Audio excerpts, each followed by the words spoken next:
Hello दोस्तों, हमारे YouTube channel भक्ति कथा में आपका स्वागत है। आज मैं आपके लिए लेके आई हूँ कार्तिक मास महात्म्य अध्याय 24वां। आइए शुरू करते हैं। ओम नमो नारायणाय। यह विष्णु अष्टाक्षरी मंत्र है। यह परम पावन मंत्र है। इस अष्टाक्षर मंत्र से विष्णु भगवान की पूजा करें। इसी मंत्र से गंध पुष्पादि 16 उपचार से पूजन करें। यह अष्टाक्षर मंत्र सब पापों को हरने वाला, सब दुख और दोष की शांति करने वाला है। यह अत्यंत गुप्त मंत्र है। इसका मन ही मन जाप करना श्रेष्ठ बताया गया है। यह सब इच्छाएं पूरी करने वाला, सब सुखों को देने वाला मंत्र है। कार्तिक महात्म्य के अध्याय 22 व 23 की कथा के वीडियोस में मैंने कथा के साथ साथ आपको कार्तिक व्रत की उद्यापन विधि के बारे में भी कुछ जानकारी दी थी। इस वीडियो में मैं आपको पुनः कार्तिक व्रत की उद्यापन विधि के बारे में कुछ और जानकारी दे रही हूँ। उद्यापन विधि। व्रत के अंत में धर्मराज जी व उनकी बहन यमुना जी की पूजा अवश्य करें।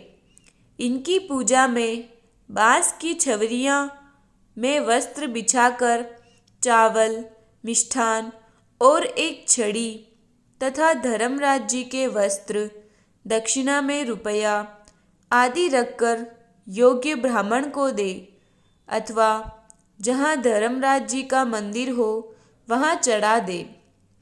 यमुना बहन की साड़ी, ब्लाउज और सुहाग सामग्री ब्राह्मणी को या मंदिर में दे। धर्मराज जी का मंदिर यदि ना हो तो पास में किसी भी मंदिर में कोठे पेठे भरे, अर्थात 4 गन्नों में से एक चौकोर कोठा बनाकर उसमें मूंग, चावल, दूध, दही, खीर, बताशा, हरी सब्जी आदि रखे। यह सब करने से व्रत सफलतापूर्वक पूर्ण होता है। व्रत में अंत में राधा दामोदर का स्वरूप मानकर सामर्थ्य अनुसार 30 ब्राह्मण ब्राह्मणी या एक ब्राह्मण ब्राह्मणी को श्रेष्ठ भोजन कराकर दक्षिणा और वस्त्र आदि देकर संतुष्ट करें। पूर्णमासी के दिन स्त्री सहित 30 अथवा एक ब्राह्मण को अपनी सामर्थ्य के अनुसार निमंत्रण दे। ब्राह्मणों को खीर आदि अन्य का भोजन कराए तथा अतो देवा मंत्र से तिल और खीर का हवन करे। तत्पश्चात ब्राह्मणों को यथाशक्ति दक्षिणा दे और नमस्कार करें। पश्चात परिवार व मित्रों सहित भोजन करें। कार्तिक और माघ की ऐसी ही विधि कही गई है। ऐसे सम्यक रीति से कार्तिक का व्रत करने वाला संपूर्ण कामनाओं से युक्त, पाप रहित होकर संपूर्ण तीर्थों का करोड़ गुना फल प्राप्त कर विष्णु भगवान के समीप चला जाता है। कार्तिक व्रत की उद्यापन विधि पूर्ण हुई।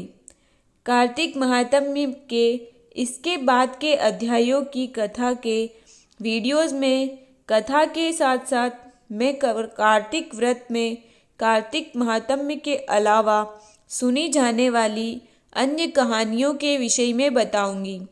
अब आप कार्तिक महात्म्य के अध्याय 24 की कथा के श्रवण का आनंद लें।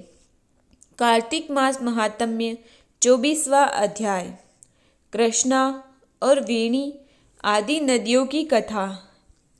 पृथु बोले, हे महर्षि नारद, कृष्णा और वेणी नदी के तट से शिव और विष्णु के गणों ने एक वेश्य के शरीर से कलहा राक्षसी निकाली गई थी, सो यह आप हमसे पहले कह चुके हैं।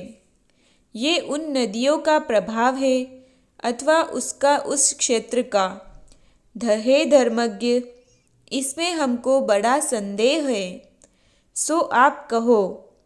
नारद जी बोले, हे राजन, कृष्णा साक्षात कृष्ण का शरीर है और वेणी शिवजी का स्वरूप है, अतः उनके प्रभाव को चतुर्भुज ब्रह्मा भी नहीं कह सकता।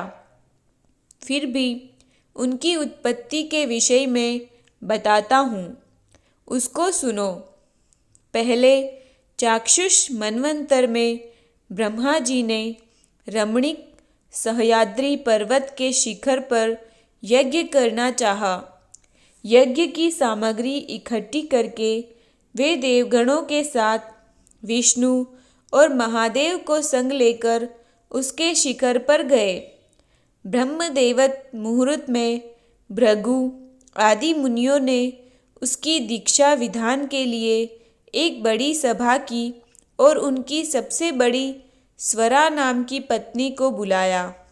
वह धीरे धीरे चली। तब भृगु जी विष्णु जी से बोले, हे विष्णु, स्वरा आपके बुलाने पर भी शीघ्र क्यों नहीं आई? मुहूर्त बीता जाता है, अब दीक्षा विधि कैसे पूर्ण होगी? श्री कृष्ण बोले, जो शीघ्र स्वरा नहीं आती है तो यहाँ गायत्री की दीक्षा का विधान करिए। क्या इस पवित्र कार्य में यह उनकी स्त्री नहीं है? नारद जी बोले, रुद्र ने भी विष्णु के वचन को मान लिया। भृगु के इस वचन को सुनकर गायत्री को ब्रह्मा के दक्षिण भाग में बैठाकर दीक्षा विधि का प्रारंभ किया। भृगु जी ब्रह्मा जी की दीक्षा विधि कर ही रहे थे कि इतने में ही यज्ञ स्थल में स्वरा आ गई और गायत्री को ब्रह्मा के संग दीक्षा की हुई देखकर सोतपने के ईर्ष्या के कारण क्रोध कर बोली। स्वरा बोली, जहाँ अपूज्यों का पूजन होता है और पूज्यों का पूजन नहीं होता, वहाँ दुर्भिक्ष, मरण और भय, ये 3 वस्तु होती है। जो यह दक्षिण भाग में मेरे आसन पर बैठी है, इससे यह गुप्त रूप वाली नदी होएगी और सदा अदृश्य रहेगी। और मेरे आसन पर मुझसे छोटी को बैठा दी है, इसलिए तुम भी सब जड़ बनकर नदी होओगे। तब गायत्री ने भी उसके शाप को सुनकर क्रोध के मारे कांपते हुए होठों से देवताओं के रोकने पर भी स्वरा को शाप दे दिया। गायत्री बोली, ब्रह्मा जी, तेरी भांति मेरे भी पति हैं। तूने मुझको वृथा शाप दिया है, इससे तू भी नदी हो जा। नारद जी बोले, तब शिव, विष्णु आदि सब देवता हाहाकार करते हुए दंडवत करके स्वरा से प्रार्थना करने लगे, हे देवी, तुमने ब्रह्मादिक हम सब देवों को जो शाप दिया है, सो सब जड़ीभूत हो नदी बन जाएंगे, अतः यह तीनों लोग नष्ट हो जाएंगे। ये शाप तुमने बिना विचारे दे दिया है, इसको वापस ले लो। स्वरा बोली, हे देवताओं, तुम लोगों ने यज्ञ के प्रारंभ में गणेश जी का पूजन नहीं किया था, इस कारण मेरे क्रोध से यह विघ्न निसंदेह पैदा हुआ। मेरा यह वचन निश्चय है, झूठा नहीं है।